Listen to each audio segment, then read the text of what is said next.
Okay. What up, y'all? Check this shit out. See, this is weird as shit.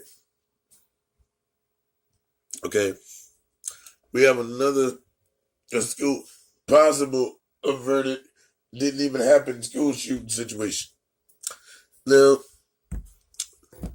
some dude, black dude, thank God, because black people have been losing in the media for like last week right now. We just taking the L's. Anybody black just don't need to be on TV. Ain't that right, Brittany? Both of y'all. Okay, so we're gonna take it there. Now, wait a minute.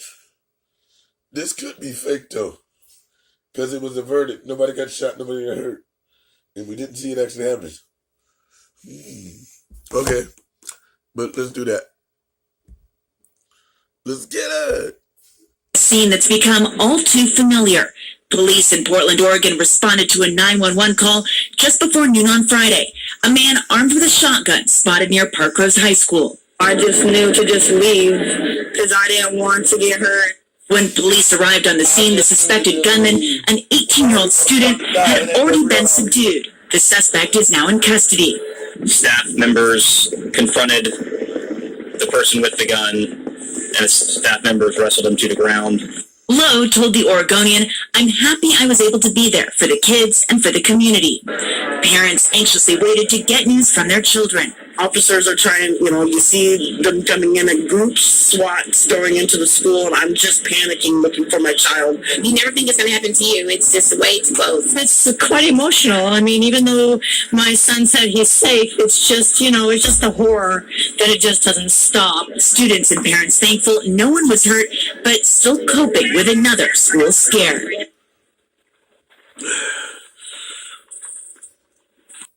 All right, y'all. Now,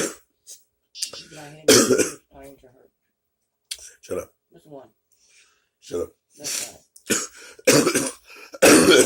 Sorry, y'all. I'm back. Now, I told y'all a couple of days that all the subscribers and the fans is gonna convert. You feel me? Why do I say that? Because in these days and times, we have to know what to care about. If we don't know what to care about, then it's just a waste of goddamn time, right?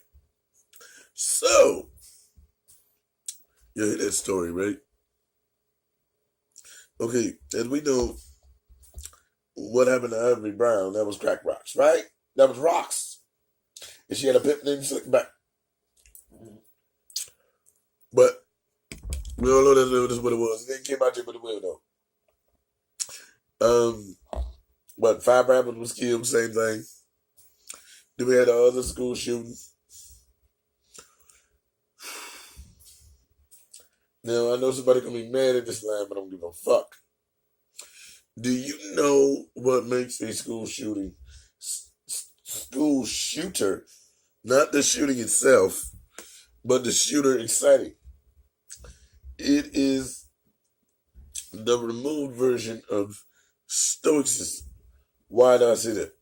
Because they don't give a shit. They're just turning around backwards and then doing their own shit. All right. Now let's take you back, way back in the time a little bit, around 1971. But we're gonna go a little further back and I'm gonna explain to you. Anybody remember Emmett Till besides the Little Wayne punchline that they had to block? Because Emmett Till whispered at a white woman and like he was 13 years old. And he didn't even whistle. That's what they said he did. He just looked. And then they beat him so bad and almost decapitated him. And then his mother couldn't recognize him in the box. And that was before this story right here. So listen up, y'all. Let's get it. Bam. Him to the back of a pickup truck, stripped him from the bottom down, and dragged him several miles to his death. His dismembered body abandoned. Hold on. Did y'all hear what the little vanilla bitch said? We're gonna bring it back one time. 1998, 3 white men in Jasper, Texas, beat an African-American man, James Byrd Jr., and then chained him to the back of a pickup truck, stripped him from the bottom down, and dragged him. See, that tell you they were sending solid information. Because when I already knew that happened, I didn't know the year. So when I looked it up, it said 1971. and it's actually 1998. What the fuck are they doing? But anyway. Several miles to his death.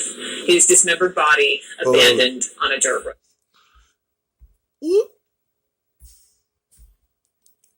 Whoop-oo. Crime that shocked the nation nearly 21 years ago, June 7th, 1998, 3 white men in Jasper, Texas beat an African American man, this man, James Byrd Jr., and then chained him to the back of a pickup truck, stripped him from the bottom down, and dragged him several miles to his death. His dismembered body abandoned on a dirt road. Sometimes I do spoiler alerts in my own damn video. Why? Because I want y'all to know what the ending's gonna be when we get there. Okay. This is also happening in a documentary. Now make sure you listen to the cracker ass, white old honky ass, Matlock looking nigga. Right nigga was like, we were hoping that it was a black man that killed a white man instead of a white man. Listen closely, y'all.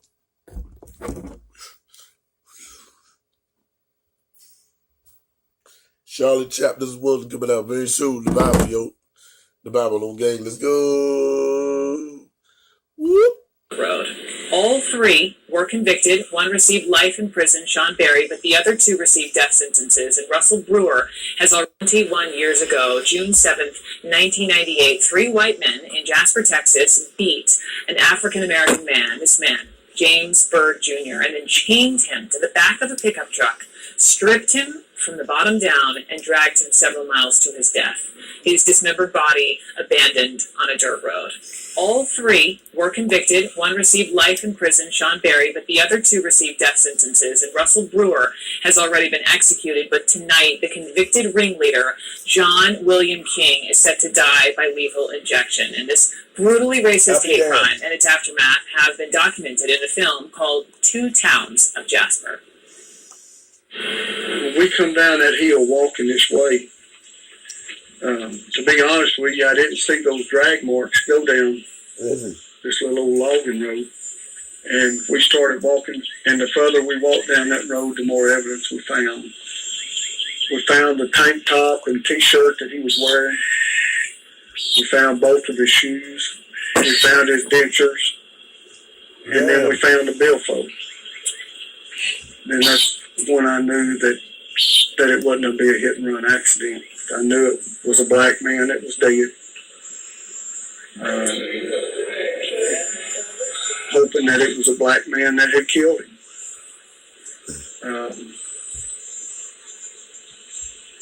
Frank old man say what? And that's when I knew that it wasn't going to be a hit-and-run accident. I knew it was a black man that was dead. Hoping that it was a black man that had killed him. I think they were. We found both of his shoes. We found his dentures. And then we found the billfold. And that's when I knew that it wasn't going to be a hit-and-run accident. I knew it was a black man that was dead. Hoping that it was a black man that had killed him.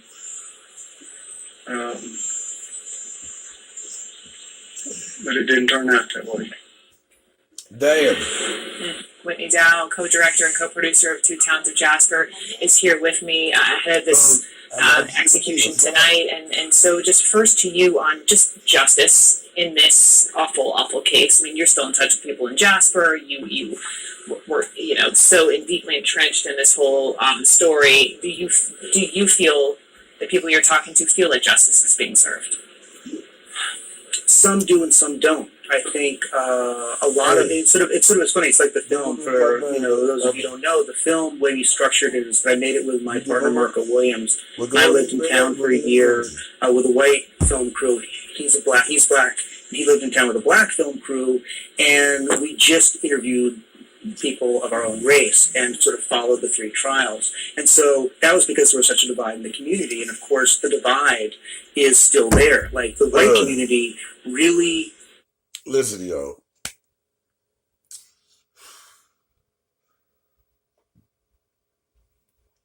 Yeah, man, I'm gonna wait for the reveal for that. I ain't even gonna talk to him on that.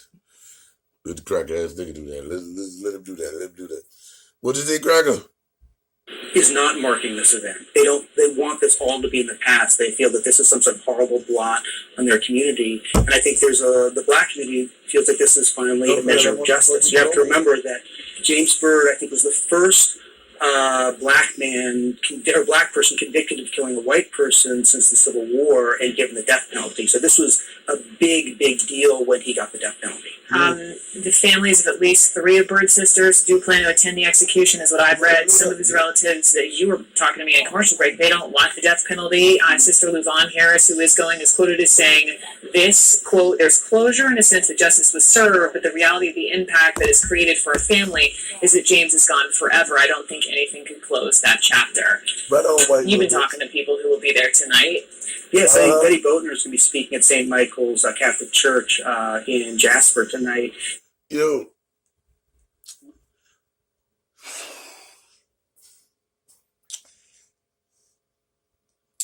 well, since slavery's a choice, isn't that right, Kanye? I guess segregation is too. Ain't that but a bitch?